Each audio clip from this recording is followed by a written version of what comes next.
ಮಂಗಳೂರು ನಗರದ ಹೊರವಲಯದ ಕುಡುಪಿನಲ್ಲಿ ಏಪ್ರಿಲ್ 27ರಂದು ವಯನಾಡಿನ ಅಶ್ರಫ್ ಮೇಲೆ ಗುಂಪು ದಾಳಿ ನಡೆಸಿ ಹತ್ಯೆಗೈದ ಪ್ರಕರಣಕ್ಕೆ ಸಂಬಂಧಪಟ್ಟಂತೆ ಬಂಧಿತರಾಗಿರುವ 4 ಮಂದಿ ಆರೋಪಿಗಳ ಜಾಮೀನು ಅರ್ಜಿ ತಿರಸ್ಕೃತಗೊಂಡಿದೆ.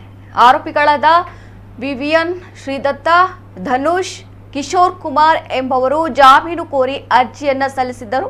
ಶುಕ್ರವಾರ ಅರ್ಜಿಯನ್ನ ವಿಚಾರಣೆಗೆ ಕೈಗೆತ್ತಿಕೊಂಡ ಮಂಗಳೂರಿನ 2ನೇ ಹೆಚ್ಚುವರಿ ಜಿಲ್ಲಾ ಮತ್ತು ಸತ್ರ ನ್ಯಾಯಾಲಯದ ನ್ಯಾಯಾಧೀಶ ಜಗದೀಶ್ ವಿಎನ್ ಅವರು ಅರ್ಜಿ ತಿರಸ್ಕರಿಸಿದ್ದಾರೆ. ಪ್ರಕರಣಕ್ಕೆ ಸಂಬಂಧಪಟ್ಟಂತೆ ಪೊಲೀಸರು ಒಟ್ಟು 21 ಮಂದಿಯನ್ನ ಬಂಧಿಸಿದ್ದರು.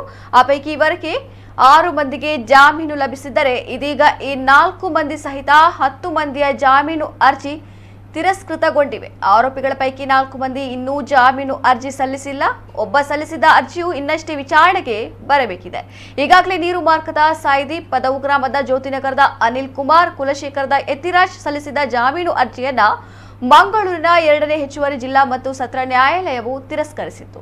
ಆರೋಪಿಗಳಾದ ರಾಹುಲ್ ಮತ್ತು ಕೆ ಸುಶಾಂತ್, ಸಂದೀಪ್, ದೀಕ್ಷಿತ್, ಸಚಿನ್, ಆದರ್ಶ್ ಪಂಡಿತ್ ಜಾಮೀನು ಪಡೆದು ಜೈಲಿನಿಂದ ಹೊರಗೆ ಬಂದಿದ್ದಾರೆ. ಈ ಪ್ರಕರಣಕ್ಕೆ ಸಂಬಂಧಿಸಿದಂತೆ ಕರ್ತವ್ಯ ಲೋಪದ ಆರೋಪದ ಮೇರೆಗೆ ಇನ್ಸ್ಪೆಕ್ಟರ್ ಸಹಿತ 3 ಪೊಲೀಸರನ್ನ ಅಮಾನತು ಮಾಡಲಾಗಿತ್ತು.